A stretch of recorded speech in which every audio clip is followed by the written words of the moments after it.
But you, like I heard the other day, that Ovid Mekledzi, when he came here, didn't get necessarily an overwhelming reception, I guess. And I guess my question is that just a segment of the society, or is that the traditional segment of the society, or is that, is it more of a political thing? To answer that in all fairness, one of the things I guess that we have to understand is that the Longhouse people, the Iroquois Confederacy was a government that existed at European contact, that exists today. The federal government did everything in its power to undermine that. It imposed an elected system that said this traditional system of where women would have the ultimate say as to who sits in those seats, because women are tied to the soil. That's not going to work. Men know better. We're going to put men in power. And that whole European concept of the male species being more or less superior to female, that mentality went on. And it's just recently now, as I said, that even here as a community, that we are going through like a spiritual rebirthing. And prophecy is being fulfilled, because even when it says that in some of the prophecy, it says that when the time would come, when the European would go and visit Grandma, which is our grandmother the moon, and rip off her fingernails, in essence, samples of soil, and bring it back, that would be the crucial point where people are, like if you were to chart this on a simple scale, then you know that we're going toward destruction of how we are carrying on. But it says that at that time that there would be certain things that would happen on the earth that would begin to get people to start changing their thinking, and hopefully we can come to that collective time where maybe this idea that I just talked about of all nations that have a responsibility to those gifts of life can establish a world government based on those concepts and philosophies that will not only protect us but the future generations, and speak on behalf of the whales and the beluga that are dying right now, because who's representing their interests, and all the other different things in creation that have just as much a right to live as we do. But I mean, who's talking about these ideas? They're talking about the Constitution, they're talking about all these other different things that are just fragments of a vision, when the house, the foundation is collapsing right before us, and no one wants to address that. Now, getting back to Ovid and some of the policies of the AFN, they are in conflict with our government, the Iroquois Confederacy, because Canada is Canada. The Iroquois Confederacy is the Iroquois Confederacy. And the only things that we could do is say to Canada, we'll offer our hand again in friendship and brotherhood. You as you are, us as who we are, and let's come to an understanding about what do we have to say collectively about these lands in question, and what kind of future are we providing for our children. Not the idea that Canada has to give us these so-called rights that are entrenched and all this different type of stuff, because our rights come from the Great Spirit. Canada does nothing have to do with that. But no one wants to address the spiritual issues about what we're talking about. They just want it to be politically minded. And when we talk about the Iroquois Confederacy's position to Canada, because I know I was, during that whole summer crisis, I met with Sidon, because I was part of the Confederacy delegation, and the federal government's attitude is, well, we don't want to have to deal with these people. If these Longhouse people and these Iroquois Confederacy, if they could just disappear, all our problems would be solved. Because then there would be no one that would be challenging, right back to European contact up to today, about what has really transpired. But Ovid, I give them credit because they're trying as much as they like, and but there is some conflicts there, and hopefully at some point in time in the future that he can meet with the Confederacy chiefs, and either if he wants to follow what our attitude is with regard to the Constitution or whatever have you, that we can come to an agreement too amongst ourselves, because right now there isn't really all that much dialogue that is happening and that's taking place, because we still maintain that we have our own government and it's our chiefs that speak on our behalf and not Canada's imposed system. So, as I said, at this point in time we are also going through a new beginning, and hopefully we can get united and we can be one voice instead of Ovid, and then the Confederacy, and you have the other nations too, because there's not only that, you have the Métis and non-status, they're a political organization. Besides that, then you have, I forget, but anyway, there's about 4 or 5 different groups that, you know, but the thing, when it comes down to, is what is their agenda, you know? With all due respect, just like any politicians, you know, some look at it, well, they're in there for the job. Some look at, well, you know, they're there because of the treaties and those collective rights. And some are in it because they're spiritual and they look at prophecies being fulfilled and they see all the different things of the earth that, so we have all these different elements too that are in there, and who's right and who's gonna determine it, where hopefully we can all get out of this together. It remains yet to be seen too, but it's up to us, and it begins in simple discussions like this, because one little match, it's a small fire, but it can set a forest fire. Some of these little ideas that are talked about in here could be run and can have big impact as far as changes that we would like to see. So that's what I have to say. Thank you very much.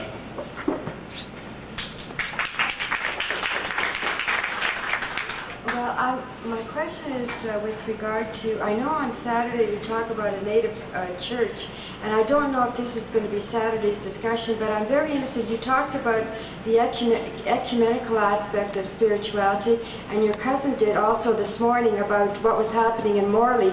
And I wonder if you two in particular could describe what this ecumenical church, where all of us, where it would be a way to express our spirituality from the human species perspective.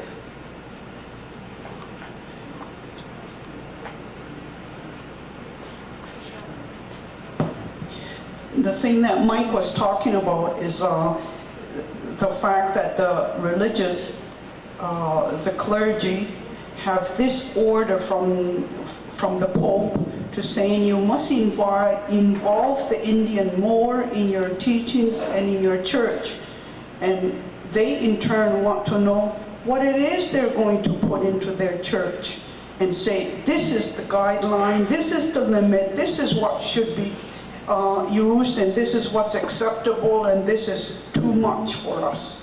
This group gets together, like he said, he's dealing with elders, and as far as their input is concerned, it's not just one group of Indians that are there, it's a group of elders to make sure that they agree on the issues, the actual beliefs that they have that is genuine. This is the thing that they are sharing. It's the Pope's order to involve more of native spirituality in the church. So would this be exclusive to Catholics? Oh no, the various churches in Canada I know is there, and from the United States that's in this group.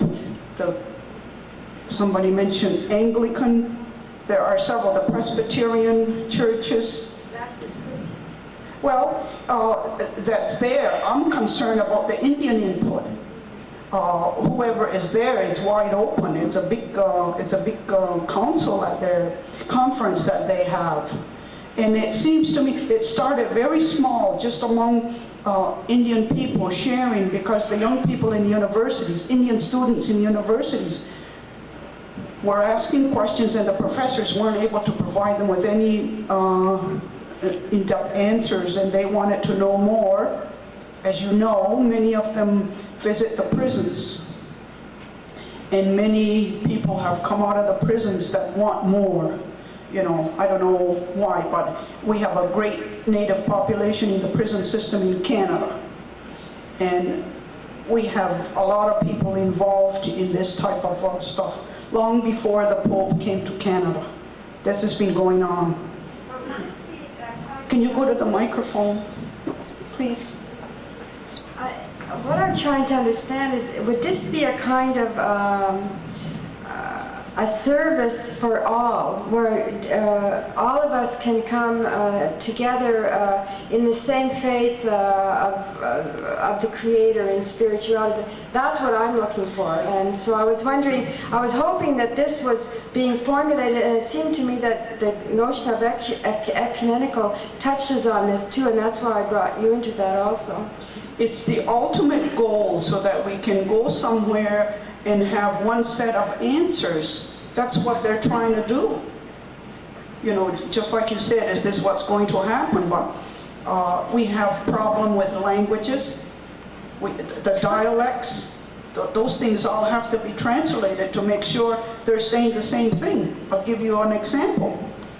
The missionaries first came on the East Coast.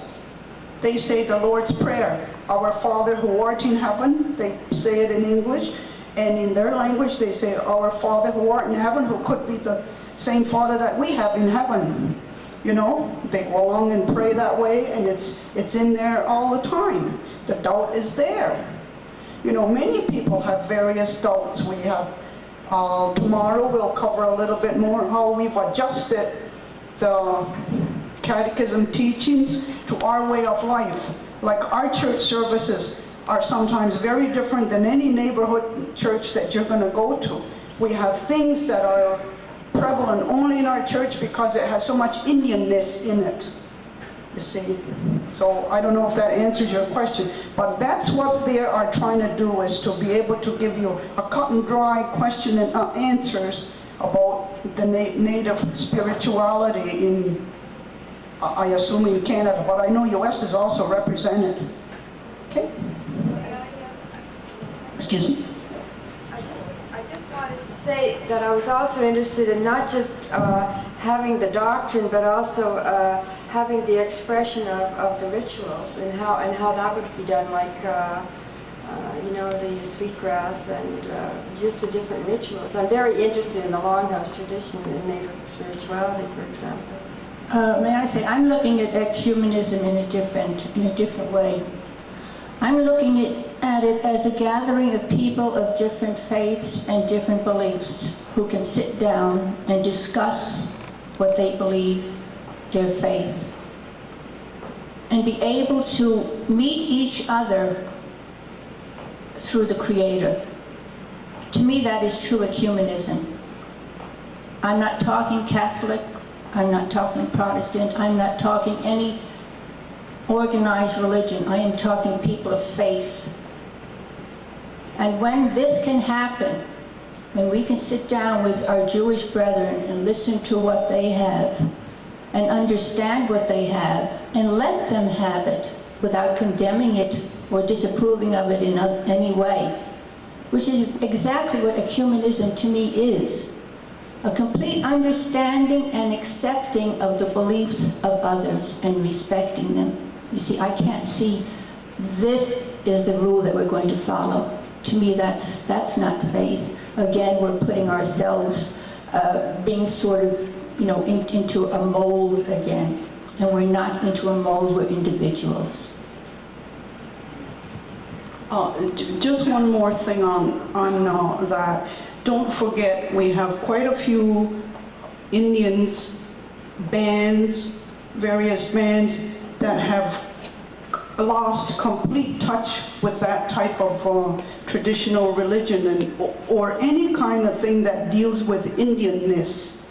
And they're depending on this gathering, these elders that have prayed and have been Indian all their life and have never broken the tie from, as Kevin says, from a long time ago. They've never broken the tie. They're depending on those people to come back and relay the message to them to make sure that they are serving or giving thanksgiving to the Creator. There is that population that is heavily considered in this deal. Okay? Yeah.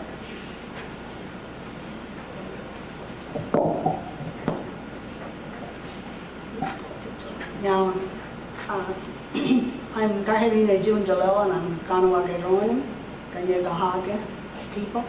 And perhaps it's more of a comment than a question, but I'd like to hear what maybe Rita and Kevin have to say about it. in hearing the discussion and some of the questions, what bothers me in a sense is that for my people, the Mohawks, and Alma mentioned the word pagan, and it's true, we were called that. We never were, as well as we were called witch doctors instead of medicine people. I think they go together.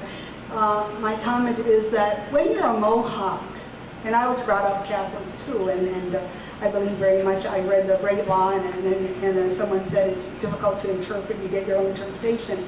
But I think if one follows it, tries to follow it, really, you become a better person for it. But when you're a Mohawk, really, there's no word religion. There's no word religion. There's no word Catholic, Protestant. You have to remember, and to get to know how we have that feeling, you first of all have to get to know us as a people. But our religion, and I'll call it that because that's what they use today, our religion is our life. You know, when I like to think, I was told one time I can't call myself a person of the Longhouse. Well, tough I am, because my tradition and my beliefs are there, and I am those people, and I shall always remain that. But what makes me that is what's inside of me. It's whether I share with you, whether you're hungry and I feed you, although you're not Indian, okay? And that's what the religion, that famous word, is all about. It comes from within. And as Mohawk, you cannot be a proper Mohawk. You cannot say I'm of the Longhouse if you haven't got those feelings. You share with all your brothers and sisters across the world. And when the strangers came to us, that's what we did. And that's what you have to remember about us. You don't read the history books that says I was a horrible person. You find out about me today and today's society, what I'm all about. You get to know me, and then I know you're going to say to yourself, hey, not bad. You know, like Rita says, the thing about looking in the mirror every morning, that's very important. I mean, it's not your ego, but you say, hey, I'm me, and I'm doing the best I can. But remember my people, that their religion, no matter what steeple they go under, or what bell rings, it's the bell that rings inside your body that tells you what you are. And from day to day, if you can help all your people equally. I can't stand the word pagan. I can't, you know, we were imposed upon, and I have to say it because those are my feelings today, not only by a foreign government that said you must live like this today, but by religion. And remember, in my society, the women, as Kevin said, when somebody asked about the clan, I'm the Bear clan, and I'm proud of it.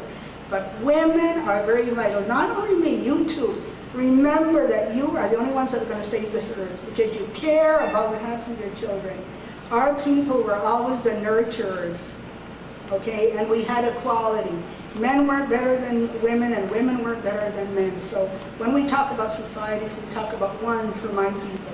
It's men, it's women, it's the elders, the grandmothers, the grandfathers, and most of all, it's our kids, because this earth belongs not to us. It is belonged to us for future generations to come. It is not Canadian, it's not American, it's not European, it's not Asian, it's not French, it's not English, it's not American. Okay? This earth was loaned to us, it does not belong to us. And it's up to us to take care of it. That's my religion. And I hope you don't mind, this wasn't a question, it's a comment, but it's important for you people from out of town to know that we are people, we are vital to this earth, we care very much, but our religion is inside us. And if we want to go to church on Sunday, as I do when I can, that's great, and that's my prerogative, and I'm happy when I do that. But my church, my mountain is out there by the river. My mountain is in my church. My mountain is in my backyard. And when I'm troubled, I go to my mountain. And whether I scream, holler, or cry, or talk quietly to my Creator, this is what I do. My mountain are the birds and the trees, and lifting up, putting my hand to the earth and say, this is mine, it's put in trust to me. That's my religion. Thank you. I have a good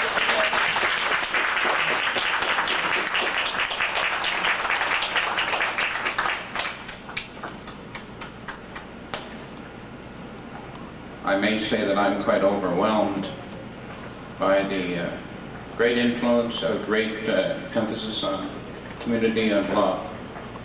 But I do have a problem. I'm a Roman Catholic deacon. It's been with me for a long time. It seems that we are, most of us in a sense, are Christian. But we're sort of born in sin into a sinful world. And I find that quite difficult at times, especially when I hear today your outlook and our outlook is very positive. It's a beautiful world. It's God's creation.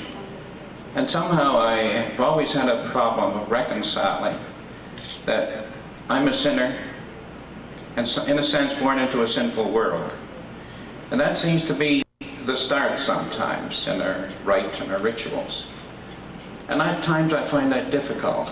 So Rita, you sort of touched on this in your words, and I can see from my point of view perhaps moving a little away from that daily communicating and so on into this area of more openness, such as Vatican II now talks of community, we're all priest, prophet, and king, and so on. And we have a long way to go to be that way. And somehow I feel deep inside of me that we have to approach in a much more optimistic fashion. We are not sinners from the beginning. Perhaps we are, I don't know, I haven't resolved that yet.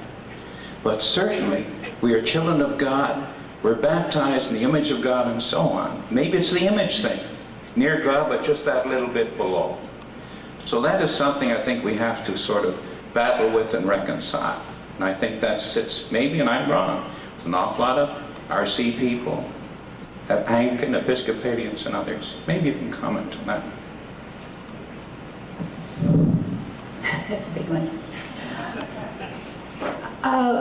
You say we are sinners, we are born into sin. If we go back to our teachings, and I had a strictly Catholic education. I was born into sin. If I missed Mass, I was going to hell. If I ate meat on Friday, I was going to hell. I was a bad person. I was an evil person. It was wrong. And then into the light came the Jesus who loved everyone, who atoned for all of the sins of the world. You see, I do know my catechism. It's been a part of me for years. But if I'm looking at a Jesus, a creator, a God, who is a God of love, how can I consider myself a person of sin? You see, if I can look at my creator and I can form my life around the teachings and the beliefs, then I'm no longer a sinful person. You see, because we want to say, all right, God atoned for our sins. Christ died on the cross for our sins. Why can't we accept it? Why can't we accept that? You see, this is a problem with people, with older people, who cannot push aside what was there, what they were taught from the beginning. I'm not a youngster. I'm 70 years old. So I have gone through all of that. Yes. But the ritual itself, you see, starts this way. Every Mass starts with a penitential rite. And maybe that's fine. But I find, and I happen to be a convert along the way too, that I wrestle with that sometimes. That to start off my day, I may sing a hymn, but then I have to feel sorry for my sins. And I do make omissions and so on. But I find that in the circumstances today and so on, the approach from the Mohawks and so on, and that faith, a little more optimistic, a little more confident. That's where I find it difficult. It sort of goes on and on and on every day. Fine. You know what, though? I have a philosophy that I live by. You see, I do everything that I possibly can. If I meet some kind of an affliction, a tragedy, I do everything that I possibly can. I accept that. And then I give the rest to my Creator. I say, look, I've done everything I can. Now you take care of it. I can see that with a feeling of guilt, as you're expressing in a sense, I am not good enough. Well, if we say to ourselves, we are not good enough, then we are saying to our Creator, what did you create? You see, it is something that we have to deal with inside of us. And to me, the only way you can do it is by listening to God. I know it sounds strange, but listen to Him. Often, you can't hear Him. We think too much and we talk too loud. We can't hear him. We have to listen to him too. I thought I might add a comment to that. When Frank Kahnawake started, you were there this morning. Now, I don't know much Mohawk, but I'm getting to recognize some words, and in that prayer, that long prayer that he said, I know that that's the Mohawk greeting prayer that is always the first thing you do in the morning. They do it at school. We do it every time we have a special mass at church for the children. We'll do it on Sunday. We greet the Creator. We thank Him for what He has given us. We just stand there in awe of creation. And I think that aspect of praise and simply accepting what is around us and what is good and what is basically good, being put there right at the beginning, covers all the rest. And I found that myself, I can no longer say this penitential right at the beginning. I have to use the word, let us purify ourselves to be worthy of this Creator. And that our perception of God or of sin, is an exact relative to our perception of God as love. And that's why I read it immediately, but she related to God is out there and He's loving. And all we deduce from that, and that is a tremendous correction to the emphasis of the past, as she mentioned, that we are sinful. And so I think there's a way of resolving that, and I'm not sure that perhaps the sweet grass ceremony perhaps is the last answer, but I have learned from that purification rite and from its connection to the four directions and its washing and cleansing of our senses, that there's something so basically loving of ourselves about that, and it counteracts the concentration of the sinfulness and the evil that is out there, and that the hurt that we inflict on each other. But I mean, it throws us in a completely different light. I wish we would have had the translation of what he was saying, but I didn't need that, because every sentence included that word that I recognized because of that prayer of greeting and of thanksgiving that they put at the very beginning of the day. So I think that's partly it. It's very refreshing and very energizing, and I think very expanding, and I would use a contemporary expression, mind-blowing, to start the day on that footing. The whole celebration, it can be Eucharist, or it can be whatever you're doing afterwards, is completely enveloped in a completely different outlook. And it's much more positive. It does not exclude our weaknesses, but it puts love and creation right at the right place. And then you're in harmony with that from the beginning. At night, I'd be interested to know if there's any tradition of Mohawk night prayer, how you end the day, because there's always a moment when you say, have I ever messed things up today? And in spite of all that, I need to let go, relax. The things I haven't finished, I'll start tomorrow again. And so even that brings, even this morning, expansive prayer has brought another dimension, even in being able to rest and go to sleep. I'm just beginning to feel these things, but I thought that it fit in right to what you're doing.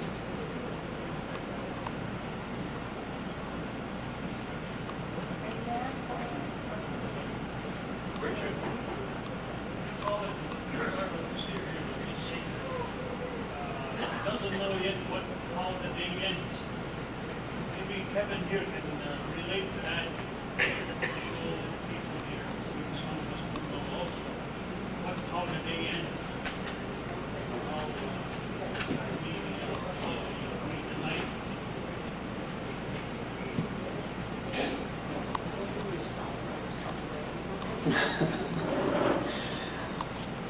Well, there are a couple of things. From the traditional teachings that I know, that was the custom of our ancestors of old, was that they used to get up with the sun and they would dance and offer thanks. They'd have the prayer like how it started off today. And now probably I don't know if that's what you have when before you leave, that there is a closing address where we give thanks. Because there's some people here that the way life goes. When I talked about when we come here and we have so many days, we don't know when that is. I could be gone tomorrow, but that doesn't faze me. The thing is, I live each day and give it my best and try to do what I think that's going to make the Great Spirit happy. Maybe there were some points in my life way back then when I wasn't who I was, but you know, it's learning and it's developing, and I'm just grateful that I had that opportunity, maybe as a more younger guy, to try and, I don't know, figure these things out, put things in perspective, and these teachings is what captivated me, and I've been, as I said, learning ever since, and I learn till I pass on. But then when the sun sets, they set too, was a way that always to give thanks, because that sun, you know if you're going to see it tomorrow. And then the time when you finally now going to lay down on your bed and you're resting and you're saying, oh, then you reflect on your day. What did you do? Was it a good day? And you just leave it in the Great Spirit's hand and say, look, this is me. I'm humble. Sure, I do wrong and all this stuff, but you're praying and asking as much as possible for love. And then just when you define that love, and then we know, well, like the other question, well, if we're sinning or this kind of different thing, I mean, you know, it just comes down to understanding in creation. And we know that in our creation story, and as a young kid, even looking at Christianity, that we learn, you know, talk about it's not only a concept, but it's the spirit of the devil. Now, I know there are some people today that will say, hey, that don't exist.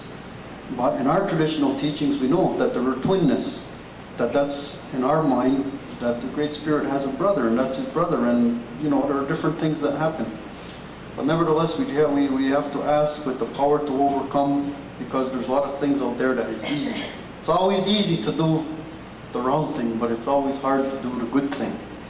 And you know, that's something that we have to grapple with internally each and every day, because you know, our mind has this attitude to want to do a lot of things, but we have to have it in our heart to say, well, you know, what's going to be good and what is no good. Anyways, when you get on your bed and you reflect and you give thanks, because if you get up tomorrow, fine, and if you don't, well, you made your amends with the Great Spirit, because we know that, you know, we have to do that, because where is our interest in this life? Because when the time is that we're going to pass on, then who knows what's going to be. But when we meet the Master of Life, whatever we did in our life walk, well, it was us. And I guess we'll be accountable to that with whatever is going to happen. But nevertheless, we have this, you know, these good feelings and thinking about this idea whenever we say about the Master of Life. Now, that teaching, when we look at the birds, it's beautiful now that the birds are here. And look at what the birds do. And all of the different things that we say in our traditional teachings, it was the animals that taught our people a lot of things too. And that's what they said in the oral tradition. There was a time when, at dawn, when our people would sing and dance. Did their business through the day, and at the end of the day, when that sun sets, what do the birds do? They sing again, and they're all singing those beautiful songs. They're giving thanks in their own way. And our people were like that too at one time. And as I said, so now we still do it, but at our certain festivals, when we give thanks to the different things that were provided to us. So, you know, that's all it comes down to, being humble, trying to be as good as much as possible and learn from our mistakes, so that hopefully when we meet the Great Spirit, like that old prayer, it says that when we meet the Great Spirit, that we shall come to Him with straight eyes and clean hands. So, I'll end it with that.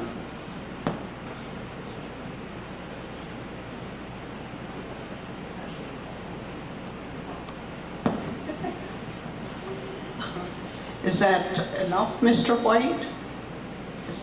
Is that okay? There's the other prayer at the closing.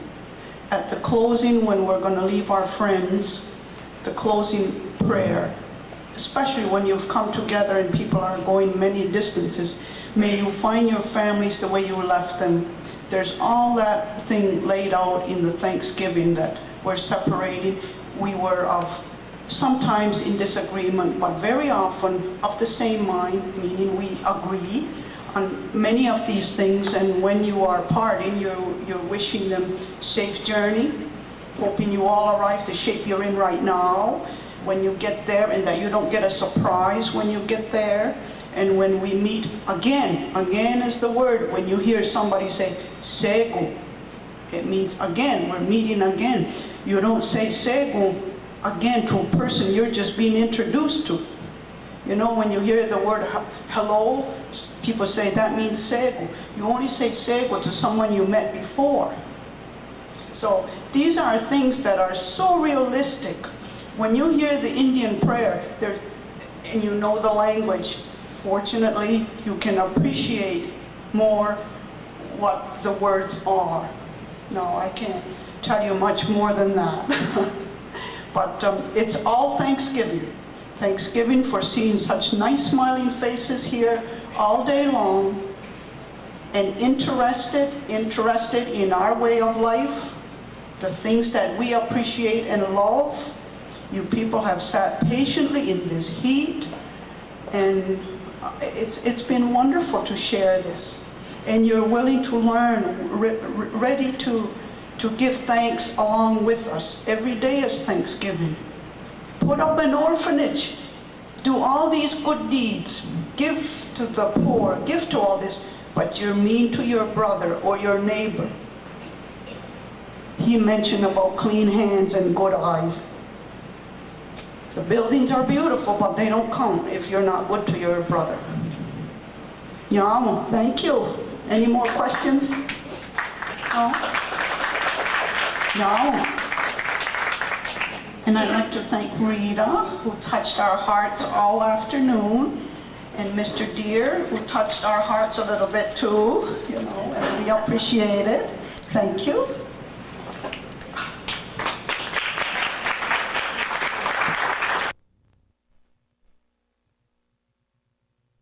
It says recording. How do I stop it? Do the same thing. Morning. Ready for another big day? Yes. How about you, John? That's it. Everyone come up to the front. Don't be shy. It looks like a Catholic church. Everyone's sitting in the back.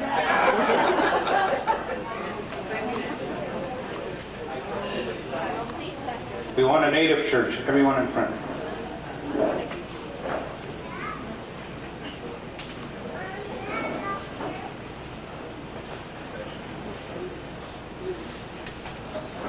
We'll begin the program with an introductory prayer by Father John Walsh.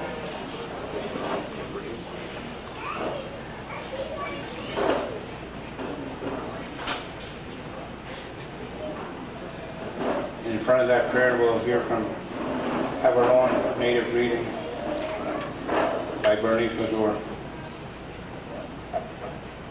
That's it. Come right up to the front.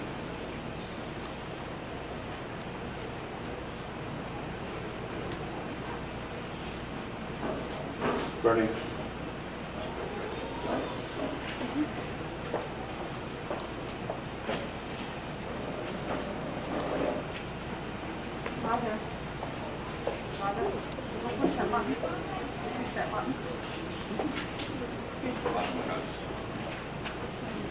The airport prayer for personal and planetary well-being. To our Creator for all of creation, I give thanks. I give thanks to the people, our brothers and sisters, with goodness and health, to the earth, our mother, who supports the people, to the plants, our medicines, which grow on the earth, to the waters that flow with lifebloods and nourish the plants and people, to the air, especially the winds that allow us to breathe, to the trees that purifies the air, to the animals, our four-legged brothers, who also sustain us, to the birds, our winged brothers, who sing to the Creator, to the sun, our elder brother, who warms the earth and provides light, to the moon, our grandmother, who guides the people in the cycles of life, to the stars, who provide us direction at night. To all of creation, I give thanks. May I forever remember the interconnectedness and equality of all our creation, and my place in the great cycle of life, with gentleness and unity in body, mind, and spirit, becoming one in harmony and balance with the universe. I give thanks. Yahweh.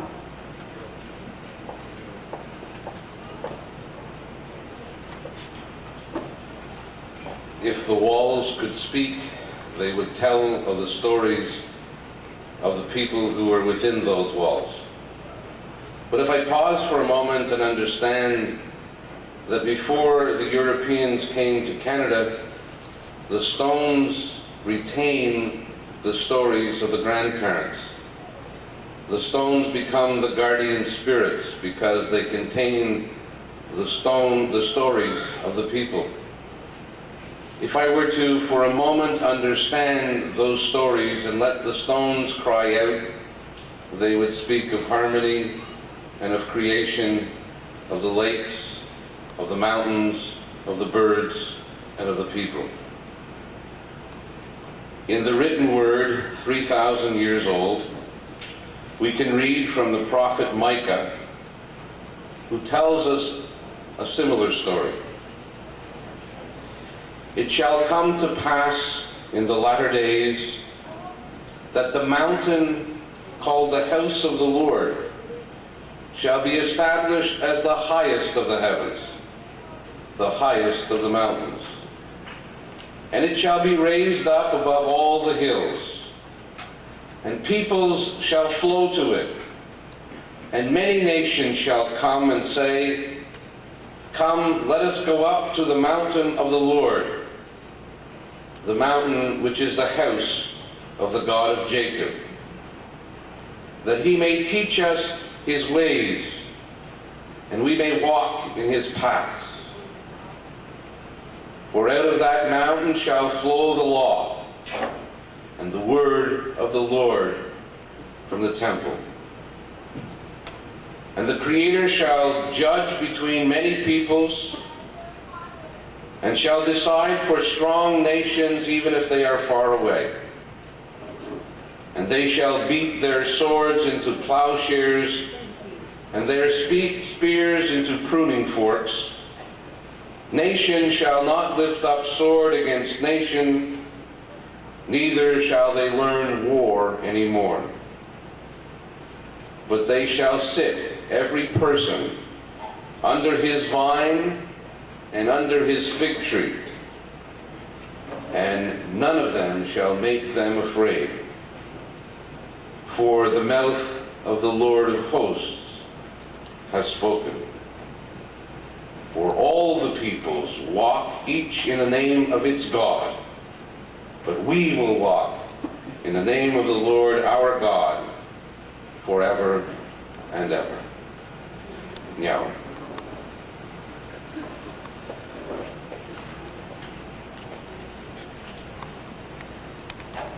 Den hårda nuatu den walado yung getsalade.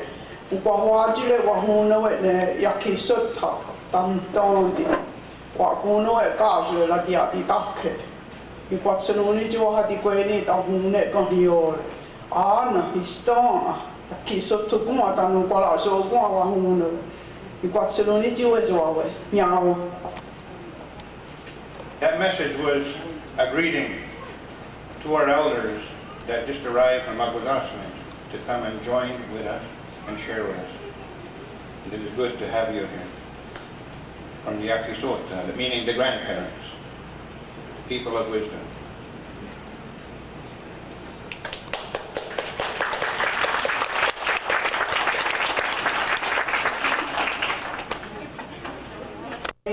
No, Mr. Leclerc, I can't elaborate on any of his accomplishments or background as well as I can with the two ladies from St. Regis. I'll start with Bernice. As you heard yesterday, the Grand Chief of Akwesasne answers to his sister. So I don't think I have to say too much about the respect he has for his sister and her accomplishments as well, and her dedication for the cause of Kadari the Gahwita. And along with her will be Judy Hemlock, is also from Akwesasne, very well known among the Kadari Committee, Kadari Circle, and the cause for Kadari the Gahwita on the Mohawk Reserves and in our area at Akwesasne. She is the lady that brought the elders from the Akwesasne elders home called Yakisutta, meaning our grandparents. She is quite instrumental in keeping them very happy with entertainment and And it's very nice. They're very happy there. I know we bring them out to go visit, and they're eager to get home because Judy has some things planned for them and they must get home. And they consider it their home. It would be wonderful if you could visit them to see what a great place it is. It doesn't remind you of a hospital at all, but they get the same care as a hospital. Very professional type atmosphere. Judy has managed to keep them happy, entertained, and doesn't treat them special. She just treats them as though they are special people. You know, treat me fair, don't treat me special. That's about the attitude that she has. And many of the younger people with the elders that are here today are volunteer helpers. Now, that's dedication. We have in front here Pat, Chuck, and Yvonne. Raise your hand, Pat. And his wife Yvonne that help there at the home. Now, that's their own time. We have Philip and Isabel McDonald. Can you raise your hand, Philip? He's probably by the door somewhere. Now, we have these people that are helping there all the time. Ann Torrance. Ann Torrance, I think, is there most of the time. I believe, we suspect she lives there. They're happy. All the elders are so happy to see these people come in because they bring the outside. Judy has her grandmother, as you know, Ista. Agnes is here. We're happy to see her. There she is. You know, Annie David, Cecilia Lozor is here. And we have Mrs. Chubb's sister, Lucy David, is also a volunteer. They work very hard to keep the people happy. You just can't say enough thank you to these people. They dedicate so much of their time. There's so much faith. And we appreciate all that and the fact that you were able to come this early day. I think you brought us the good day. Today ought to be the best day for us yet. And we have the nurses that are here that accompanied the patients that are here. The ladies are sitting in the back ready to jump for action. I hope we have none today. But I'm sure you can enjoy, and we will remember this trip for years to come. Getting back to Bernice Lazor, is very strong in her faith. She has her foot in both backgrounds. Mike is very strong in his, but she is aware of both sides and would be able to answer any questions that Mike is quite familiar with, as well as being a very strong, staunch Catholic. And it wasn't easy for her. If you think Mike had it difficult, we don't hear the difficult side for Bernice to be such strong Catholic. So whenever there's controversy, I'm sure that's how we get strength. As a result, whenever there's any difficulty, that's when the tough get going. It's really true. And I don't think I have to tell you much more. She's a mother, wife, career woman. She works, she has a good education, has gone to school and worked at the same time. You know, you give most jobs, the worst jobs, to the busiest person. We're doing a great job with Bernice because she can handle it as the busiest person around. I don't know, I wasn't here at the very beginning yesterday. I don't know if you've had the chance or if anyone has said thank you to Ron and Sheila. Let's give them a round of applause now.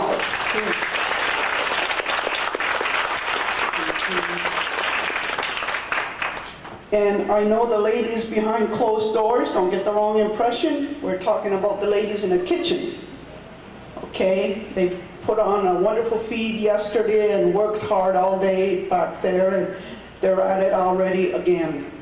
We appreciate all the volunteers. I'm sure maybe Ron hasn't had time to say these things, but I know these things take a lot of help.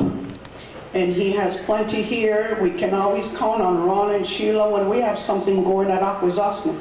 They are there. We can almost count on them being there without asking them first. because they'll come. And we do appreciate that, and we just never have an occasion to pay back. And that's what we're trying to do today. We also believe in Gadeli very much. Now, I think Ron can introduce Keith LeClaire, and Miss Mayo, I believe, is also here to form the panel. But anyway, we'll get right going on that. It's already almost time for coffee, so we'll have to get going. In the meantime, Judy Hemlock is also, besides being a great lady over at the Yakisutta home, she has a family all grown up, takes care of her grandmother, took care of her mother, her nieces and family. She's the backbone of that Hemlock clan. She's the strongest one of them all and takes care of a big family. And we're always so proud of her accomplishments. She and her grandmother made baskets and have the big Ista basket that's well known, sold all over, and we take them to demonstrations to make these baskets. I'll turn this over to Ron, who knows other people much better than I do. I know Keith, but it doesn't apply to this place. Yeah. Better pay attention to that last word. As Alma said, we do a lot of our ministry in Agutasne, especially at Yakisota. I already have my name at that place. So I think in a few years, or maybe before, I'll be joining them. Right, Mr. Chubb? And it's good to have elders. When we have our elders like Alma and Bernice, Judy, and everyone, we're at ease. And we draw our strength from the people. Because we cannot tank ourselves. You cannot program, you cannot minister unless you have someone to minister to and someone to support you. And speaking of Keith LeClaire, he needs very little introduction in our community. Presently, he is the assistant director of our Calvary Memorial Hospital. And during the crisis, we all remember the pines and how sacred an area was. Well, in that area was a treatment center where the people held out toward the end, and I was really hoping nothing would happen. It's a shrine to many of our people. Many miracles took place. Many of our people were healed through that center, healed of drugs, alcohol, you name it. And it's very, very, very precious. Anyway, Keith LeClaire was director. He pioneered this place. And as for Judy, and as for Peggy Mayo, Peggy's our Chief Justice in our community, for those of you who haven't met her. And she's also one of our chief counselors. Peggy did come in earlier for a moment, momentarily, and her schedule is such that it allows her to be only here before dinner. Her message may be short, but you can be sure it will be very powerful, as well as that from Keith and all our resource today. Maybe the words may not well understood, but the message, I think, they deliver what it's meant to. Thank you.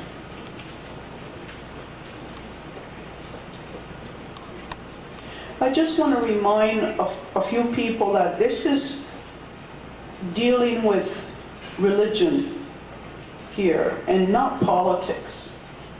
So if anyone has any questions that is related to politics, we're not the people to answer that. You know, it just sounds that way sometimes to some people. They lump us into one category and another, and we're not here for that, and anyone on the panel will not be expected to answer things about politics. Just watch TV, that's all there. And they talk about us on TV constantly.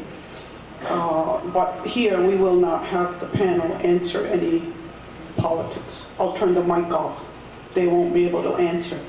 I also want you to meet one very special person in my life, the most important person in my life, that came at the very last minute, so I couldn't promise yesterday when I was on that she would be here, is my mother, Elizabeth Jacobs, my mother. Yeah. You notice as soon as this microphone is free, I jump up over here because if I don't, she'll beat me to it. You know, that's where I get all my guts, you know. And another very special person in my life for over 34 years is my husband, Orlo Ransom, right there in the middle, you know. My mother gives me the guts and Orlo gives me the backbone to hang in here. So with that, how can I go wrong? I wish you a wonderful day, and the panel, I wish them luck. Thank you.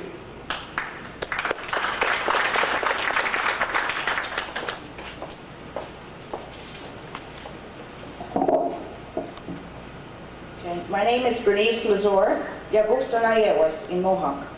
That means looking for a name. That's my name, so don't find me a name. This is really the first time that I'm going to stand in front of a group of people and talk about my life. That's being very private. And my brother is the one that's gifted to be a speaker. I'm not comfortable standing in front of people to speak. Today is Elders' Day. I wish to acknowledge all our elders and thank them for being here, for what you have taught us and what you have yet to teach us. You are the most important part of my life right now, learning from you. Native spirituality, what does that mean to me? It's being Okohumwe first, my Indianness, to be born a Mohawk person and then brought to be baptized as a Christian Catholic. I have strong ties with the traditional values. I'm proud to be a Mohawk, Kahnawake, to still have my own language, to be able to speak it and communicate with my elders and my family, to be so fortunate to know something about my culture and the opportunity to learn about our Mohawk ceremonies and to accept our Creator as one God, to appreciate and give thanks for all the things around us, above us, and below us. Native spirituality is to be able to communicate with our Creator the way our ancestors did years ago, before our people were told that what they were doing was wrong, that it was paganism. Without understanding, this is how we pray. Sunrise ceremonies, burning of tobacco to give thanks. I carry tobacco all the time, my mother gave me. To give thanks and praise to our Creator for all living things. The beating of the drums, rattles, our songs and dances all have special meaning to me. And the feeling I experience when I'm in full traditional dress, this is me, Okohumwe. Being a Native person is not only wearing beads, feathers, ribbon shirts. That's just the significance.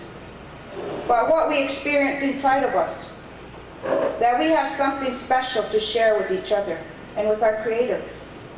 And this is very hard to explain to a non-Native person. I just can't imagine how a Native person can begin to understand. It's something we inherit. My brother touched a little bit about our growing up yesterday. It was difficult. My family, starting with my grandparents on my mother's side, and Mrs. Jacobs is my grandmother too. She's my great aunt. It's my grandfather's sister. But she's always been my grandmother. My parents and my brothers all went back to traditional ways and gave up Christianity when I was around 10 or 12 years old.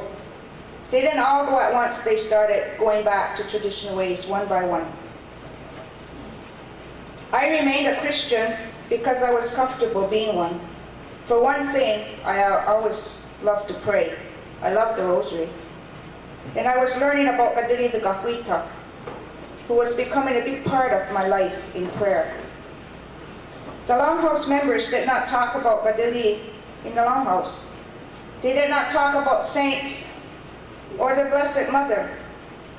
My family often invited me to go with them to the ceremonies. They taught me about traditional values and answered my questions that I had and still do, but I just could not bring myself to give up my Christianity. I felt comfortable in both. I have questions about both. Neither the church nor the Longhouse is perfect. And I suppose we will only see a perfect place whenever and if we ever get to heaven. I would go to church after attending a traditional ceremony and listen to our Mohawk priest, Father Michael Jacobs, yelling at us that if we step inside the Longhouse, we have committed a mortal sin. But I certainly never felt like a sinner. I felt good about being there, just like I felt good about being in church. So I didn't listen to him much. I really felt sorry for him because he didn't know what he was all about as a Native person, in a cultural and traditional sense, because he was not brought up that way.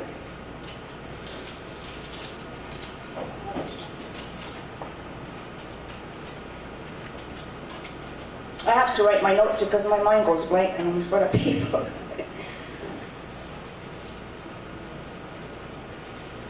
My family accepted my decision to remain Catholic. That was left up to me. It was never a problem with us. I felt the hurts my brother felt when they made fun of the Longhouse people because I was living with them and I loved my family, I loved my brothers. But it did go on in the schools, I remember. I was the only one accepted, and everybody looked down on my brothers because they were Longhouse. My mom taught me some of the Mohawk hymns I now sing, and even the Indian prayers. Sometimes my mom and I would go to a wake and there is no one there to help me with the prayers and singing, so she would help me. My mom was brought up a strong and strict Catholic by her parents and grandparents until her father changed and returned to traditional ways.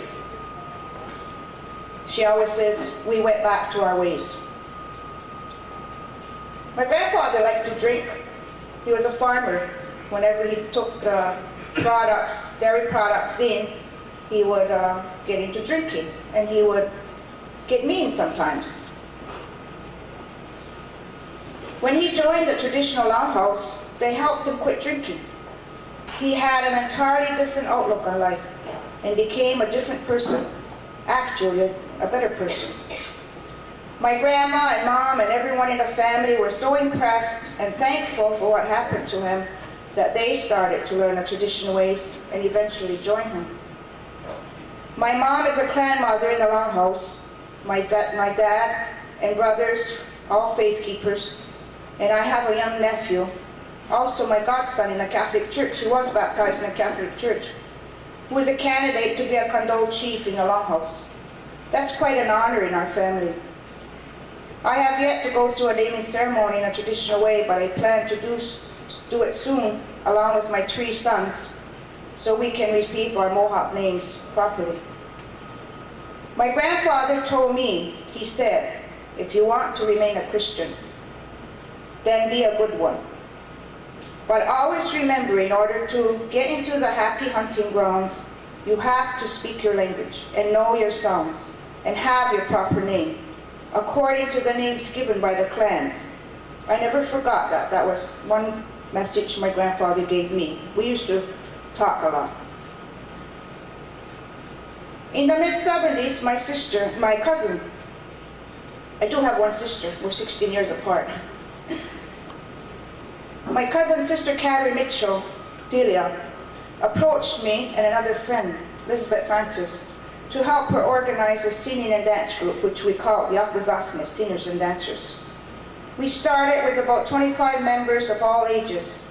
We met frequently, learned the hymns both in English and Mohawk, and we also translated the modern English hymns into Mohawk. The young people learned our traditional songs and dances, and we even did crafts and put on fundraising events. We applied for funding to various agencies and received some funding for our trips and various projects we took on. One project that we worked on was to reproduce our Mohawk hymn books and to teach our people the traditional hymns. We had 500 hymn books reproduced and stored quite a few boxes in the rectory when Sister Carrie left to go out west.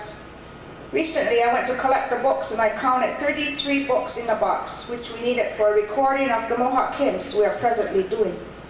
So the book seems to have been in demand if they were given away or sold, but we had no control on that. The Yakuzasne Singers and Dancers became a well-known group, and we traveled to quite a few places by invitation. Sister Carrie's father, Alec Mitchell, who was also a relative of mine, was sort of our manager. Everybody helped out in some way. It was a good working group. We had fun, and we learned a lot from it.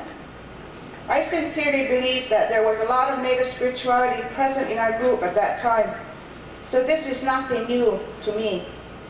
We are now able and willing to help spread it around in our church community, and in Akwesasne we're doing it through our Gaduri Circle Committee. Our goal is to promote and support Native ministry in any way we can, especially through Native spirituality and working with our Native priests, deacons, sisters, and lay ministers within our church and with our traditional sisters and brothers. I am committed to working with Ron Boyer, Sister Cattery, the Cattery Circles for the Native Ministry Program. I would like to see our youth involved in some way, put some traditional moral values back into our lives. We are falling away from it, and if the parents and concerned Native people do not do anything about it now, our youth will be lost people. I think the Native Ministry Program, whenever it gets underway, has a big job to do for the Native people. And I sincerely believe it will be successful because it is our young people who are asking questions. So let's give them some answers so they can carry on for us. I believe this seminar had to happen. As anything else, when we try to do anything with Native spirituality, there is always downfalls. But we are learning to pick ourselves right back up, right away, and here we are, we did it. Believe me, it was a struggle, and no one knows that better than Ron and myself. I believe it creates a bond just by working together because we all have a common goal, and that is to work towards the development of a Native ministry program for this area.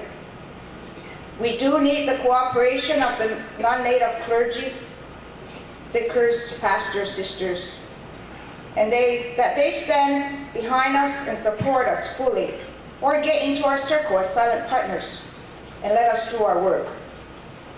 There was an article Father Barry McCrory wrote on a quarterly home missions newsletter, Easter 1991, titled, "Missionaries can only succeed when they walk away." That is so true. Our Gaduri Circle complimented him on his article when we met him at the airport on our way to Oklahoma last year. We spent that week with Father McCrory. He's a special person.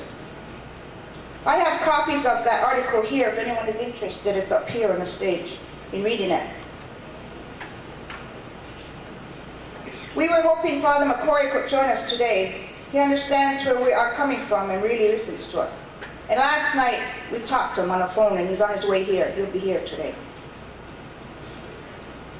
That is all I have to say right now. If anyone has any questions, I'll try and answer them.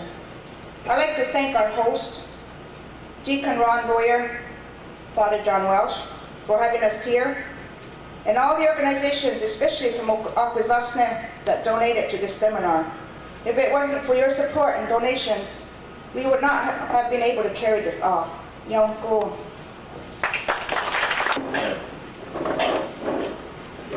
I thank you very much, Bernie,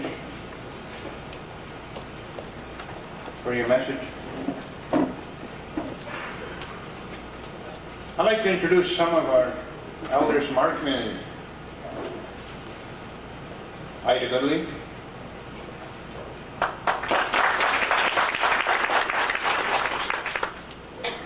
Josie Horn.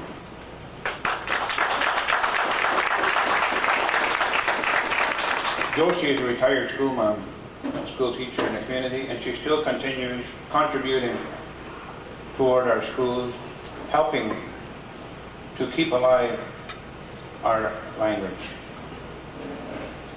And speaking of school education, Mrs. Montour, Doris Montour.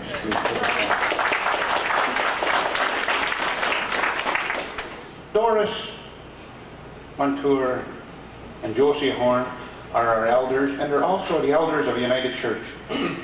So you see, the true meaning of church is right here, coming together. It's difficult at these times when everyone is reaching for spirituality, our people. As I returned each month in Northern Ontario following ministry programs, someone within the program would be burying one of their relatives, a grandchild or children. And it continues today. It's because a lack of self-esteem. And we've been suffering that for hundreds of years. And it's the cry of our spiritual leaders throughout the land. When we do not know who we are, it's difficult. And I think if we're going to survive as a nation, we have to reach for our roots. That culture was given by the Creator. We know Him as Jesus Christ, Son of God. Somehow, we have to, in some way, hopefully through our school systems, bring these values to our children. I was speaking to a friend, a Grand Chief who could not be here,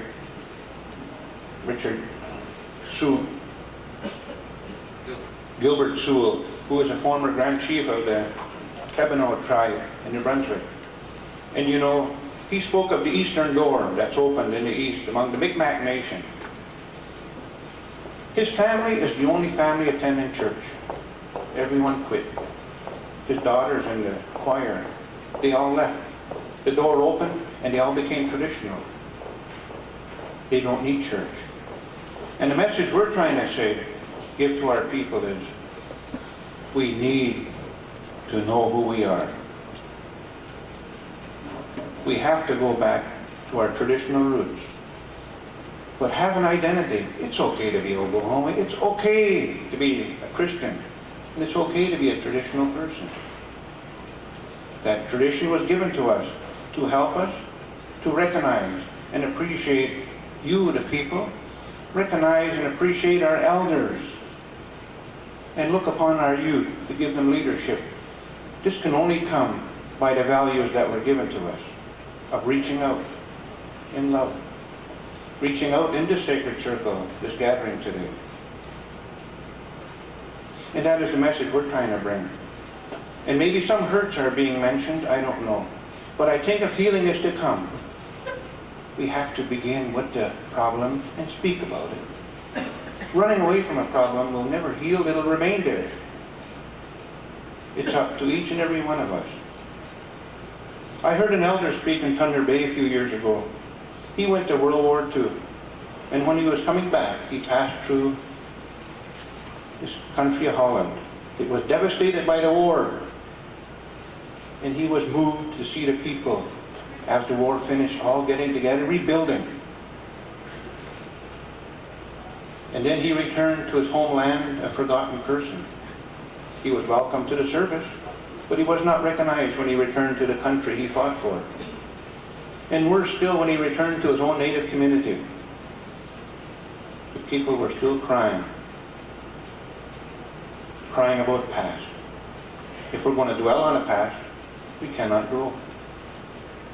If we're going to grow as a nation, grow as a people, to be proud of each other, we have to focus on the positive and look to the future. It's good to remember the past, but heal from it, grow from it. And that is the purpose of the seminar, to tell our story. And once we've told our story, we can grow. 500 years of that celebration is going on today.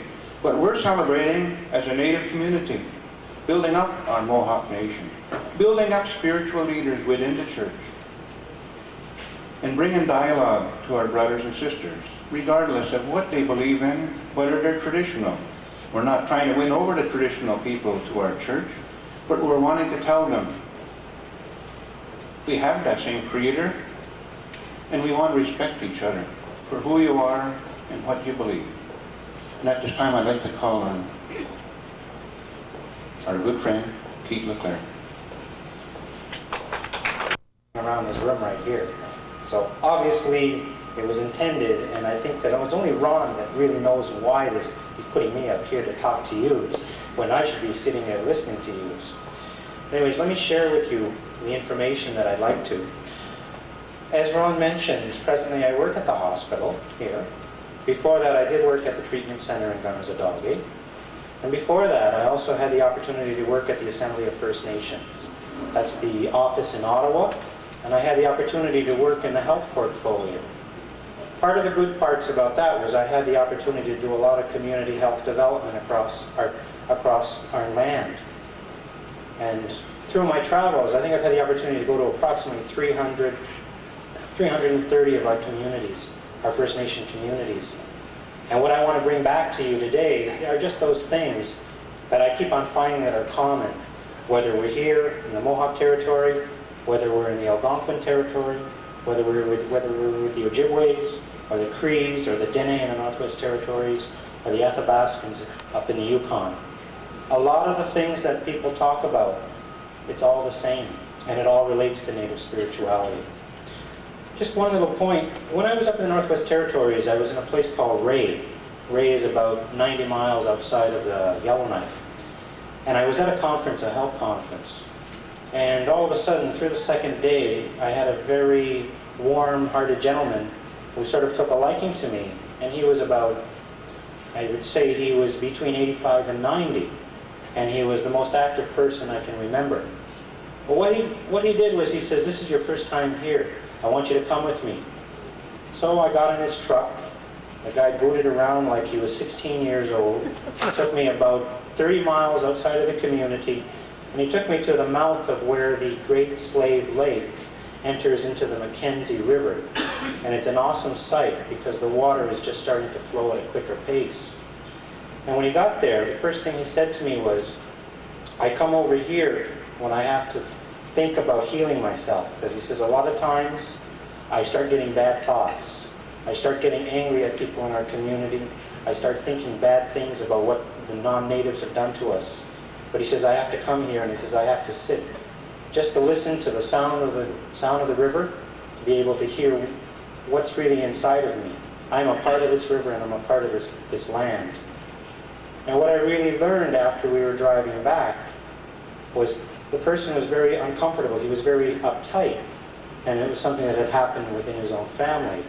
And his opportunity to take me there was to try and share a little something. And that little something is something that I'll never forget. Because it taught me that yes, there is peace. And the most important thing that I can see within our own Mohawk values are 4 points that keep on coming up. And basically they are, the first one is always peace. We have to do things with a good mind. We have to do things with peace in mind. By that means is we're not going to do any harm to anybody. That's a traditional value, and I think if you go through the great law of peace, you'll find that exactly what it is. Peace is the first value. The second value is respect. We have to respect everybody the same way that we want them to respect us. And again, it's right in the great law. It's a matter of looking at it. Third point, besides peace and respect, is also to have a good mind. A good mind means that we're looking positively, we're looking creatively, and we're not looking at trying to get our own personal gain or trying to make ourselves look better. It's to help everybody in our community. And that's what came out. And the fourth important point that keeps on coming out again in our values is the issue of responsibility. If we want to get things done, we have to start it. Whether it's healing ourselves, whether it's starting to get initiatives going, we have to take the responsibility, and we can't say, well, somebody else is going to do it. Let those guys handle it. If we do that, we're going out of mix with our own values. Those were the ideas that I captured. Peace, respect, good mind, and responsibility are Mohawk values that we all have to maintain. What I also found going across all of Canada and parts of the United States is that when you want to talk with our people, you have to talk very simply in a circle. Anything you want to talk about, if you can put it in a circle, people will understand it a lot easier. And a good example is our own life cycles. When we start off and when we're children, what happens is we're starting off at a point, and maybe the first 3 hours of a clock would be basically our childhood, our infancy. Good example too is the little one that's sitting over there. You can see like she's not worried at all. She has complete freedom. She's looking around and seeing what's going on, and she's wondering now, what's happening? This is a good example of what's happening. When you're a child, basically, you're at total peace, you have total freedom, and basically you always rely on the support of others, older people. That's a good example of what happens in our life cycle. And even before that, when we're born, birth is a celebration. Everybody is aware of that. As children start to grow, when you go into your childhood and your infancy, you're starting to become aware of things. From your infancy, you go basically into your childhood. In your childhood, you start making more decisions. When you make more decisions, it's what can I eat? What can I do? What can I see? Today's world, what can I watch on TV? Do I watch the Flintstones or the Jetsons? What it really boils down to is there's a development of starting to make our own decisions. As you keep on going down, from infancy you become into a young adult. And in a young adult, you're still learning. You're starting to make your decisions which are going to affect more of your entire life. What am I going to do for the rest of my life? Am I going to go on to school? Am I going to take a trade? Am I going to be an iron worker? Am I going to be an auto mechanic? And these decisions are a little bit more important than when we were smaller. But really what goes on is it's like it's a rite of passage. We've all gone through it, we've all experienced it, and the young people are going through that same thing that we've gone through. After we go through that young adulthood, we enter into what is adulthood. And again, if you're talking in a clock, right now we're almost at the bottom, between 6 o'clock and 9 o'clock. What's going on in our adulthood is we're making now decisions on how to assist the younger people that are coming up. We're also making decisions to make sure that we assist the people that are before us, that have brought us up. These are common links, so there's always a tie-in. And that keeps on going around in this idea of a circle. And then the last part of the circle is basically what people call is when you're an elder. When you've reached an age where there's wisdom that you can share, where in fact there are items that you can share stories of what's happened. What you want to do is you want to make sure what you've learned you share with other people so that they can have an oral history, that they can have an understanding. And at the same time, you try and make sure that those people are basically gaining the values that all of us have. Peace, respect, good mind, and responsibility. So that's the example of what we have when we see a life cycle. The most important thing, though, never to forget is where we begin is a celebration. When death comes, death is often related with sorrow, and it is because we will no longer be with a person. But the other way to look at it is that death is in fact a celebration. Because although the person is no longer with us, the person is now with the Creator. And it's very important with that because it ties in. It's a circle. I think too many times if we look across the room, we have the 4 circles all around Kahnawake Hall. We have the 4 circles in our churches. What exactly does it imply? It implies that there's a cycle. And the most important thing that we have to do is maintain our own stability. We have to make sure that what we're doing is in goodness, is in comfort, and making sure that we can share with other people. A lot of times, too, a lot of our people tend to feel uncomfortable, tend not to really know who they are. Most of my life, my first 18 years growing up, I grew up in Detroit. Along with my cousin Tom, who's sitting over there. Tom, where's your hand? This guy too. We used to follow the Detroit Tigers all the time. It was only when we were 16 we found out we weren't black because we couldn't dance. What it boils down to is you get to experience other people, you get to find out a lot about things, and you get to feel comfortable because you know who you are. I had the opportunity too to have a very good father and a mother, and basically we've learned a lot through them.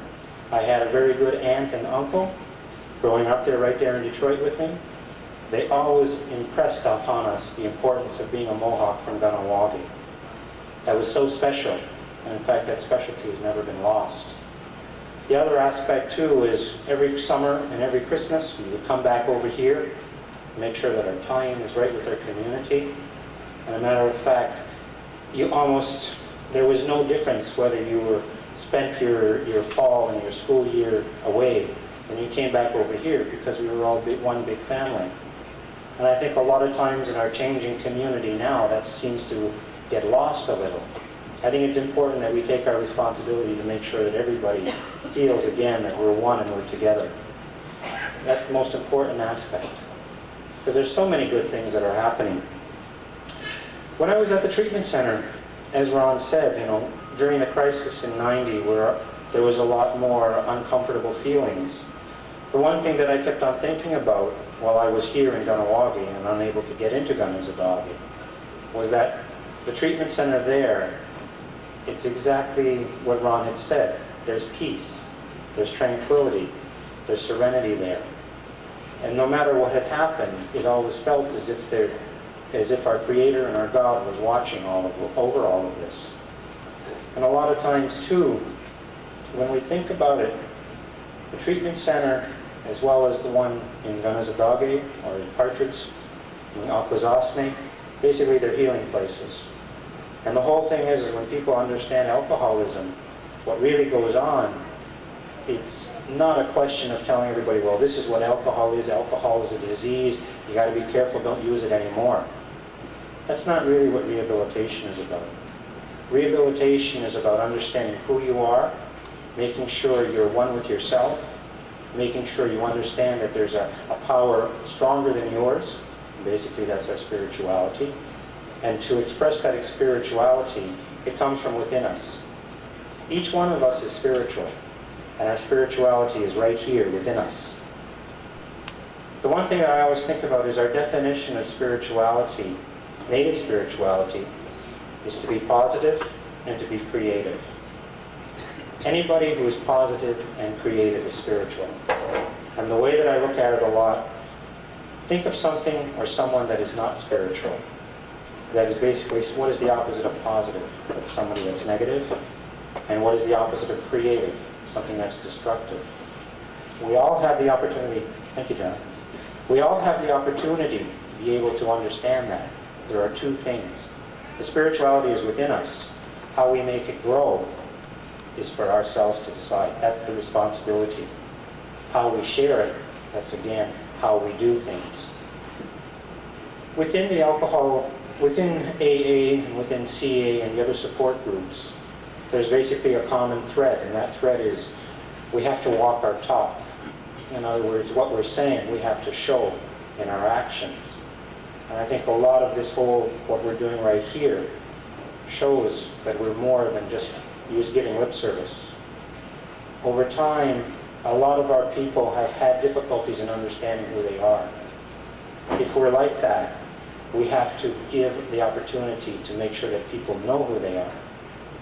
And I call on all of you here, a lot of you have a lot more wisdom and experience than I have. If you are able to use that in any way to make one person a better person, basically we've accomplished something. And a lot of times in the addiction setting, the big word is basically work at things one day at a time. The idea is yes, you make a goal and you try and shoot for that, but you never lose sight of that you're here right now and you work for now. You have a plan, but make sure that you work on it every day. And you make sure that you're healed inside. And you make sure that you don't get overpowered by other emotions, by hatred, by the feeling of loneliness or depression. Because if you do, you fall right back into that trap of that disease. And I think over time, I've had the opportunity to learn all of this. There's nothing that's unusual. It's just a matter of making sure that everybody is aware. I think too, last month I had the opportunity to share with Rita McCumber, who was sitting in the back. Rita gave a very good presentation at one of the colleges here in Montreal. And the most important thing that she kept on sharing to a non-Indian, a non-native audience, was just the importance of making sure you know who you are. The more that you know who you are, the more that you're able to share with other people. Isn't that what spirituality is about? It's so simple that a lot of times we get lost, where we're trying to figure out, well, what does it mean? What does it mean to be a Mohawk from Kahnawake or a Mohawk from Akwesasne? Or what does it mean to be whoever you are from whatever your cultural background is? A lot of times people get confused because they see all these new advances coming up. Everybody wants a VCR and a satellite. Those are parts of a culture.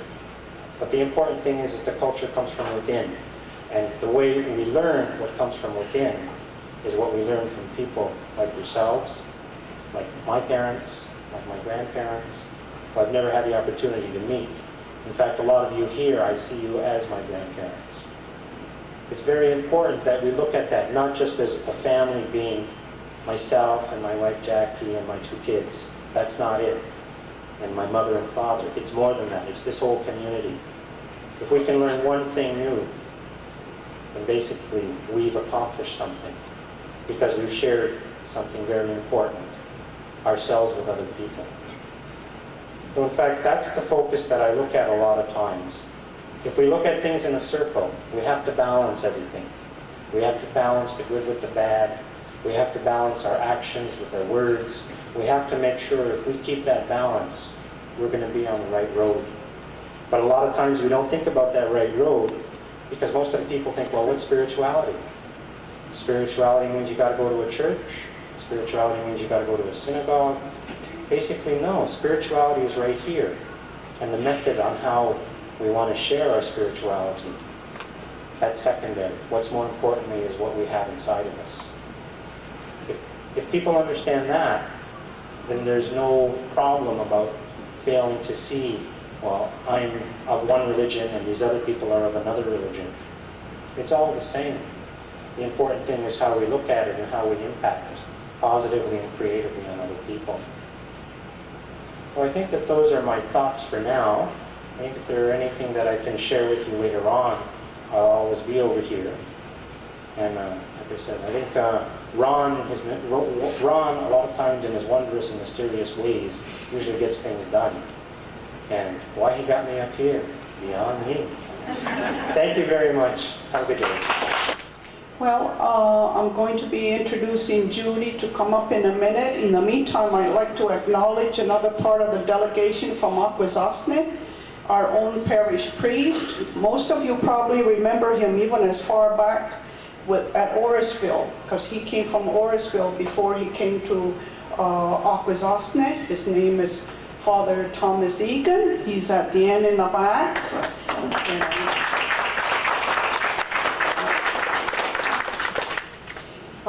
We also have the staff. I'll introduce Lucille Peters first, because she is also often over at the Akisuta home. As I mentioned, a lot of lay people volunteer to be at the home, and Lucille is one of those ladies, as well as being the catechism teacher, religious instruction for our children at home. And Elaine Cook, I was so glad when she got married, because when she was known as Elaine Ransom before that, they took me and says, hey, you work at the church for the priest, don't you? So she's Elaine Cook. Please acknowledge Elaine. And Mrs. Papino is my husband's aunt. These ladies all speak Indian and are very helpful to the business at the church, and know all the people, of course, and the names, like it was mentioned about names. Now, they're very instrumental in having the names translated, proper names for Indian children that are coming into the system. Please acknowledge my Aunt Ruth Papino.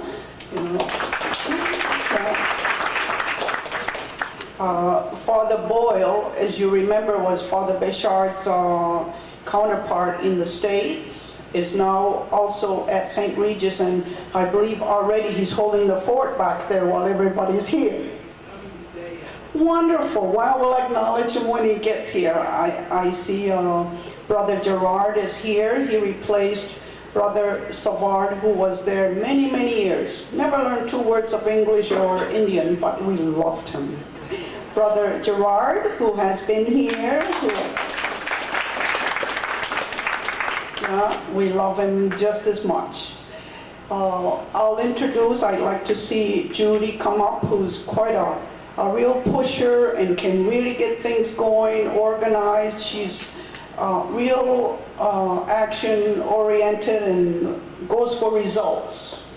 And I'm proud to introduce Judy.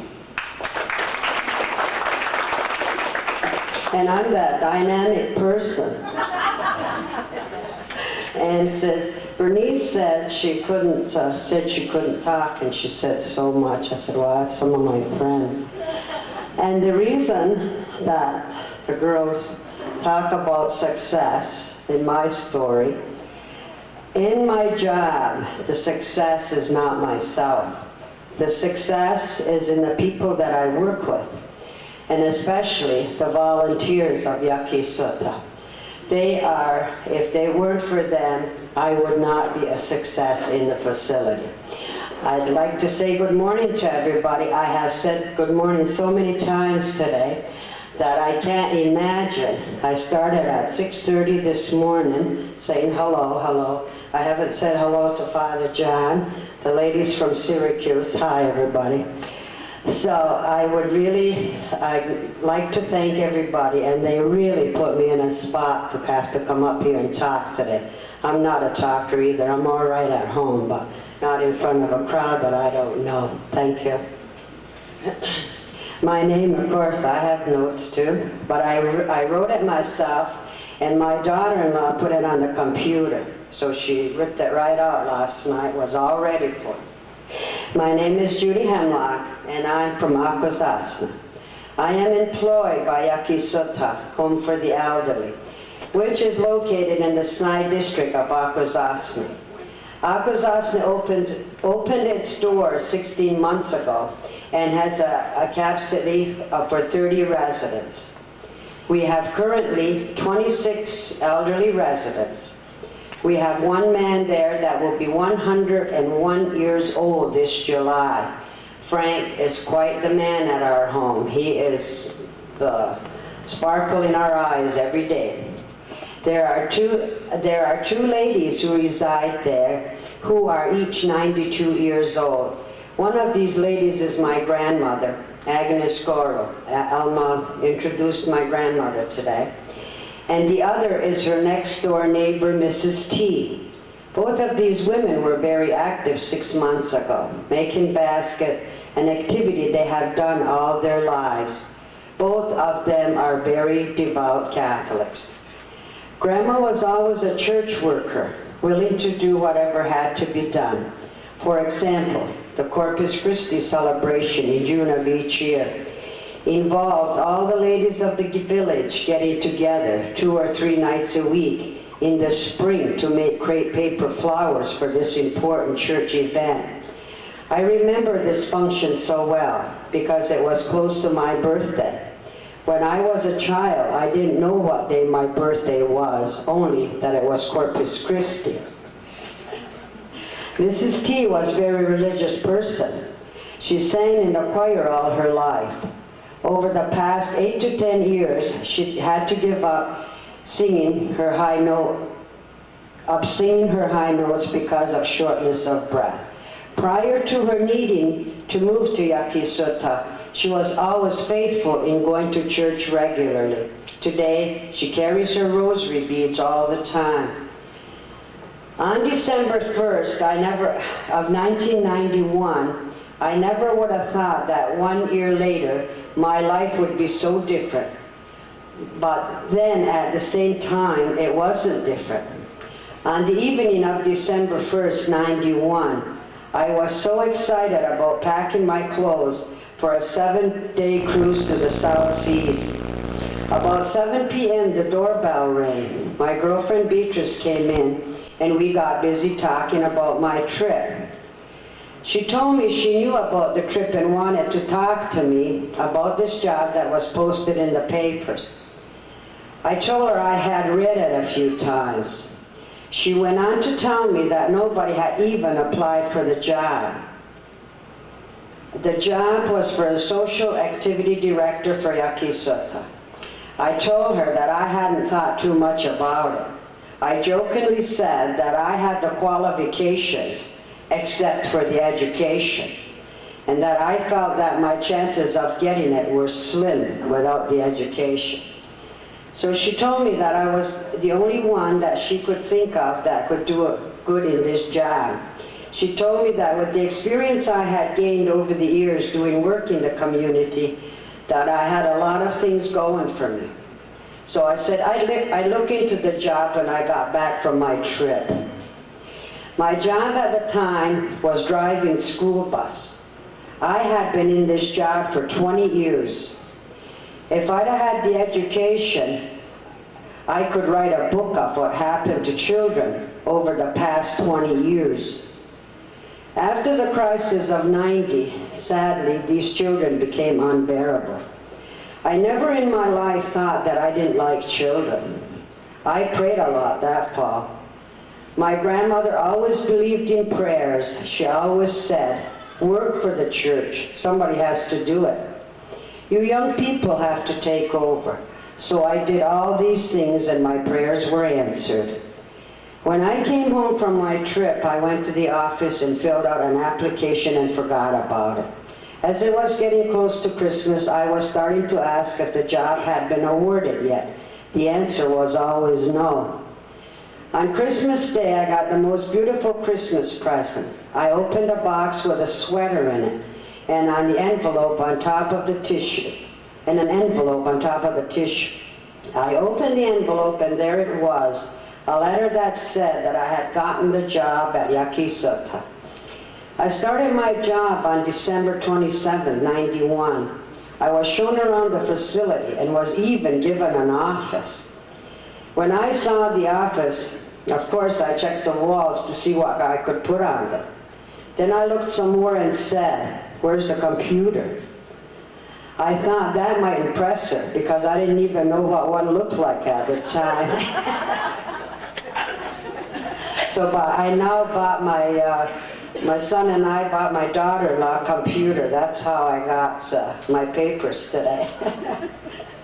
So this was the start of my new job with my dudas. Everybody in the facility I know personally. It didn't take long to feel at home. At Yakisota, we have a varied mixture of resident illnesses and conditions. Some are very well, and there are a lot of chronic care residents. Some of these residents can't talk, but they always know when it is time for Mass and everyone goes. Currently, the Catholic rate among residents is close to 100%.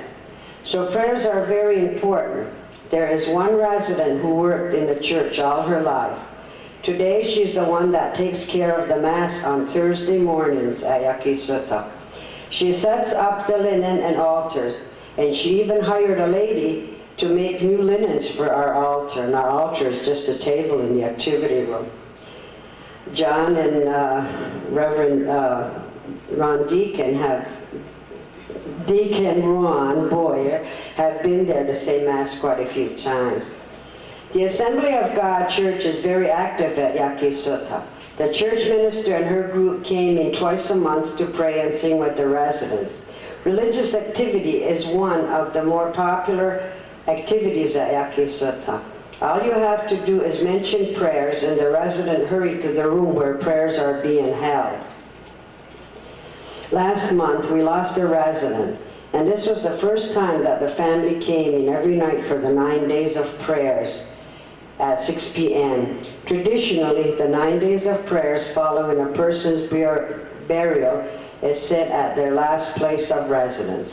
On the last night, a dinner was served consisting of types of food that the person liked best. For the 9 days, there was a lot of activity at Yakisota. Oftentimes, some families of residents do not visit their family member as often as they should. A lot of the residents are able to get out and ride our bus. This does not replace the need that the residents have for contact with their families. As beautiful as Yakisota is, the native elders still find it difficult to live there. I have come to the conclusion that the Mohawk word for a nursing home or a home for the elderly is Jikstonzalayandahkwa. I think that is really an awful Mohawk word, and I'm going to be in the process in some way to try to have that changed in some other way. And I think this is one of the reasons that the elders are just so unhappy about the way it's named. Where in the English word it's not as harsh. The meaning of this word is such a harsh word. No wonder the elders are not happy, as they should be. A month ago, we had a few people from the government explaining the rules and regulations of the province. The elders all said how well they liked it there. But when we get other people in, they're all hepped up and really enjoy the place. But when it comes to the nitty-gritty, it's not that way. The residents seem to get so much comfort from religion and prayer. As the social activity director, I find it difficult to find a balance between planning activities for the elders, which would include religious activities, and other types of social and cultural activities. In a few talks with my supervisors, I'm told to cooperate more culture activities. I wonder what that means. I myself don't know much about culture. I grew up Catholic and there was no culture in that. I remember real well that we were taught not to go to any other church except Catholic because it was a sin. It wasn't until the crisis of '90 that I felt so close to culture. The prayers that are said when burning tobacco was so touching to me. The prayers that are said at sunrise services were really good for me. I'd stand there and look around at the people and think of those that can't understand the Mohawk language and how much they were missing. As for Kadalida Gakwita, I couldn't believe 2 years ago how she reflected the Indian people. There were over 2,000 people at my first conference in Tucson, Arizona. When we came home, I wondered what was wrong with us Mohawks on our reserve. We worked for her cause, a handful of us. The rest of the people probably sat back and laughed. My mother was a great believer in Kadali. She made so many friends at the conferences, and she always exchanged letters with the friends she made. So in turn, I have met a lot of her friends. What is Native spirituality? I have talked about my experience working with the elderly, my years growing up as a Catholic, my exposure to a traditional prayer, and my contact with Kadali Circle. I have come to the conclusion that spirituality is not a matter of one faith or a certain type of religion. Spirituality is a matter of the belief in your belief in living your life peacefully, helping and comforting others, and living life to its fullest, and believing that is your purpose in living in this world. This is my story. Thank you. This afternoon, we will touch on some of the items that Judy mentioned. And Lucille Peters back there, it was her aunt that died, had been a resident from when they first moved into the new facilities, had been a resident and very recently turned for the worse, and they lost Helen. And they chose to bring the family there to say the prayers, like she said, with the rest of the residents, and they brought the family children. And the children participated in saying the prayers, like the deck kids were just, you know, taking turns. The children all got involved, and it was quite touching to have the evening sessions like that. And the residents also were part of it because Helen was so close to everyone, and to lose that. So there's another thing that the coordinator had encouraged to have this type of thing happen. And of course, I'm sure we're thankful to Lucille's family for letting the residents participate in your grief, because they were grieving as well. You know, there's so much so frequent losses there, and to share was a good healing process. Some of the things that Judy mentioned are, you know, it's not easy for her to brag, but she represents our feelings. She represents what we would like to be able to do. And the people there are very close to her, because they can tell her things they won't tell us. So Judy represents us there more than she realizes. And the things that we can't say to our people in there, we tell her and she relays the message because they take it better from her. So you know how important she is, and the workers there as well. We will also touch this afternoon on those 9 days of prayer, that novena. I will touch on that this afternoon, how it relates. One of the things that has never changed in our life. I believe there is, Ron, is there another one coming up? Okay. Well, I just want to finish off some of the things that Judy was saying, and I'll turn this back over to Ron. So you can see she's in deep demand. You know, during the course of the day, I'd like to recognize everyone who is here. And many of our elders, it's hard. We always forget those closest to us, especially our relatives. We have in the back here, June DeLille. She's the former director of our Kahnawake Memorial Hospital, and her sister, Louise Rice. She was here somewhere. And we have the two sisters, Hazel and Violet Norton.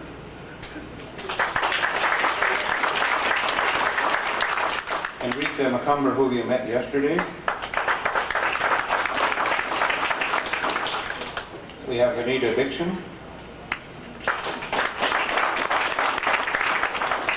And we can't forget our kitchen crew, Charlotte Emery, who is leading the group.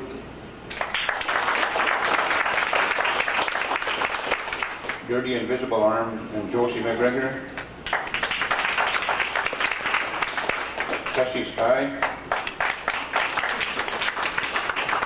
Mary Dear Rainey. And there's a deaconess back there too somewhere. Sheila. You know, it's behind every man is the woman.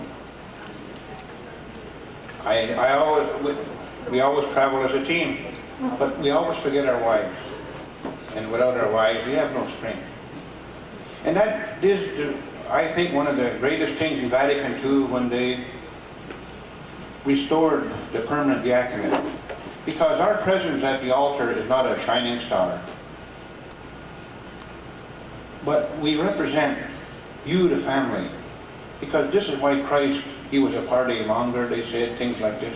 But at the Last Supper, he tried to leave a message. Those 12 men with him maybe didn't understand it at the time.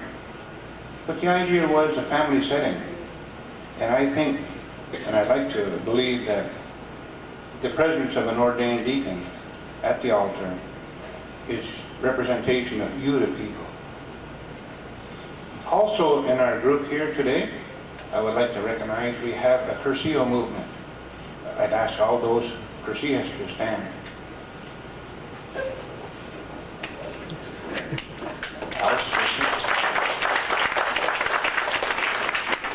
You know, it's a very strong movement. I'd like to commercialize a few moments. It's great.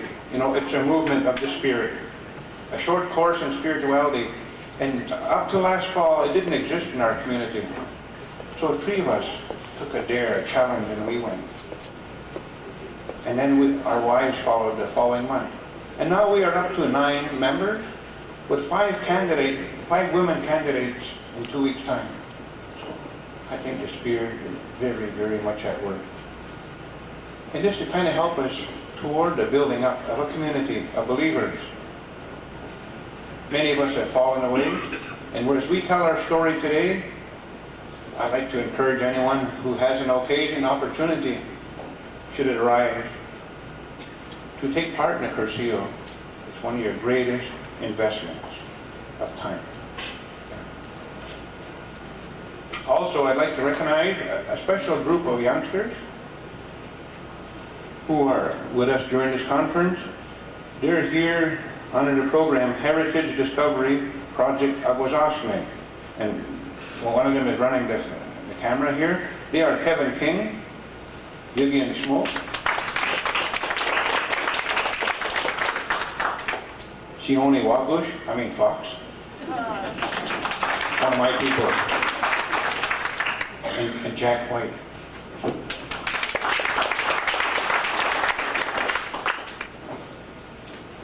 while we are waiting for our next speaker, our Chief Justice, Peggy Mayo, if you feel free to have a break, or would you like to continue on, maybe question some of those who came before this morning?